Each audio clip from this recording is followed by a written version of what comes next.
పెళ్ళైనా పండగైనా వేడుక ఏదైనా పట్టుచీరల ప్రత్యేక వేదిక వారాహి సిల్క్స్.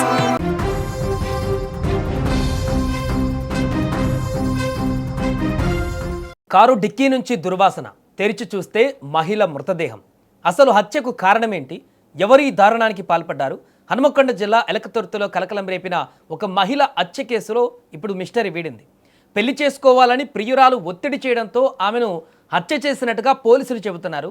ఈ హత్య వెనుక మృతురాలి తండ్రి ప్రోత్సాహం కూడా ఉన్నట్లు దర్యాప్తులో వెల్లడైంది.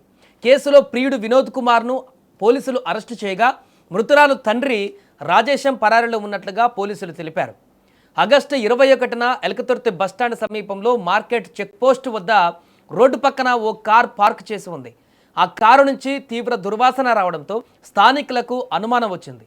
డిక్కీ తెరిచి చూడగా అందులో మహిళ మృతదేహం కనిపించింది. వెంటనే పోలీసులకు సమాచారం ఇవ్వడంతో వారు ఘటనా స్థలానికి చేరుకొని మృతదేహాన్ని పోస్టుమార్టం కోసం తరలించారు.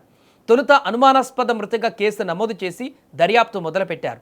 కారు నెంబర్ ఆధారంగా మృతురాలని పెద్దపల్లి జిల్లా రాయగిరి మండలం రత్నపూర్ సెంటినరీ కాలనీకి చెందిన 33 ఏళ్ల అంకిత మానసగా గుర్తించారు. ఆ తర్వాత కారు ఎక్కడి నుంచి వచ్చింది, చివరిసారిగా ఆమె ఎవరితో ఉంది అనే కోణాలలో పోలీసులు దర్యాప్తు చేయడంతో అసలు విషయం బయటపడింది. దాంట్లో వినోద్ కుమార్ అనేటువంటి అతని పేరు బయటకు వచ్చింది. మానస వినోద్ కుటుంబాలకు గతంలోనే పరిచయం ఉంది. వారి తండ్రులు గోదావరికని ప్రాంతంలోని సింగరేణి మైనింగ్లో పనిచేసిన సమయంలో ఒకే కాలనీలో నివసించడంతో వీరిద్దరికి అక్కడ పరిచయం ఏర్పడినట్లుగా పోలీసులు తెలిపారు. మానసకు గతంలో వివాహం కాగా తర్వాత విడాకులయ్యాయి. సో మరో వ్యక్తిని వివాహం చేసుకున్నప్పటికీ అతడిపైన కూడా కోర్టులో కేసు వేసినట్లుగా పోలీసులు చెబుతున్నారు. సో కొంతకాలంగా ఆమె తల్లిదండ్రులతో కలిసి ఉంటున్న మానసకు అక్కడే మరొకసారి వినోద్ కుమార్ గతంలోనే పరిచయం ఉంది కాబట్టి తర్వాత మళ్ళీ ఇప్పుడు 2 వివాహాలు, అంటే మొదటి వివాహం దెబ్బతింది, రెండో వివాహం చేసుకున్న ఆ వ్యక్తితో కూడా వివాదాలు వచ్చి కోర్టులో కేసు ఉంది కాబట్టి ఆ యొక్క గ్యాప్లో ఇప్పుడు వినోద్ కుమార్తో సన్నిహిత సంబంధాన్ని ఏర్పరచుకున్నట్టుగా తెలుస్తుంది. ఈ నెల 16న అరుణాచలం వెళ్తున్నామని చెప్పి ఇంటి నుంచి బయటకు వెళ్ళిన ఆమె 18న తల్లిదండ్రులకు ఫోన్ చేసి కరీంనగర్లో వినోద్ అద్దె ఇంట్లో ఉన్నట్లుగా తెలిపింది. అక్కడ పెళ్లి చేసుకోవాలని ఆమె పట్టుబట్టడంతో ఇద్దరి మధ్య గొడవ జరిగినట్లు పోలీసులు వెల్లడించారు. ఈ విషయాన్ని వినోద్ మానస తండ్రి రాజేశానికి చెప్పినట్లుగా దర్యాప్తులో తేలింది. ఇక్కడే ఈ కేసులో అసలు ట్విస్ట్ బయటపడింది. మానస బతికుంటే తనకు ఇబ్బందులు వస్తాయని చెప్పేసి ఏదో ఒకటి చేసి సమస్య లేకుండా చూడాలంటూ రాజేశం వినోద్కు చెప్పినట్లు పోలీసులు చెబుతున్నారు.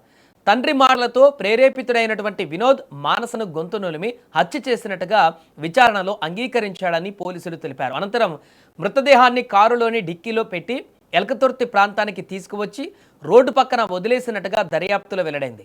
కేసులో వినోద్ కుమార్ను పోలీసులు అరెస్టు చేసి కోర్టులో హాజరుపరిచారు. మరోవైపు మానస తండ్రి రాజేశం పరారీలో ఉండడంతో ఆయన కోసం ప్రత్యేక బృందాలతో గాలింపు చేపట్టారు. మొత్తానికి కారు డిక్కీలో బయటపడిన మహిళ మృతదేహం వెనక ఉన్న ప్రేమ పెళ్లి వివాదం చివరకు హత్యకు దారితీసినట్లుగా పోలీసుల ఇన్వెస్టిగేషన్లో ఇప్పుడు బయటపడింది. ఈ అమ్మాయి గత కొంతకాలంగా ఈ వినోద్ కుమార్ను నన్ను పెళ్లి చేసుకొని వెంటపడడం ఒకటి, అంతేకాకుండా ఇంకో వెలుగులోకి వచ్చిన విషయం ఏంటంటే ఈ అమ్మాయి పేరెంట్స్ చాలా సఫర్ చేస్తుందని, కొంచెం సైకలాజికల్గా బాగా ఎమోషనల్ ఉంటుందని, పేరెంట్స్ చాలా ఇబ్బంది పెడుతూ నానా బీభత్సం సృష్టిస్తుందని వాళ్ళిద్దరు వృద్ధులైపోయారు.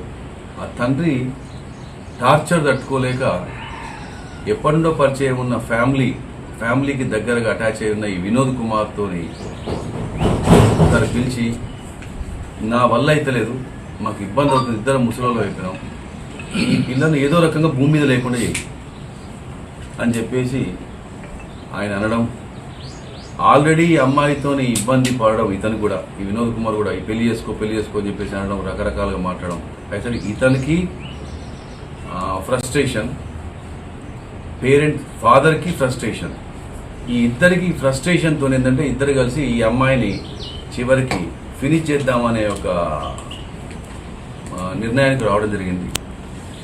ఆ యొక్క నిర్ణయం అమల్లో భాగంగా ఈ అమ్మాయి ఒకసారి ఇతనికి ఈ మధ్యన అరుణాచలం తీసుకుపోళ్ళు నేను దర్శనానికి పోదామని చెప్పేసి అంటే ఇదే అదను అని చెప్పేసి భావించి అరుణాచలం తీసుకెళ్తా అని చెప్పేసి ఆ అమ్మాయిని 18 కాలనీ నుండి తీసుకొచ్చి మొన్న 18th నాడు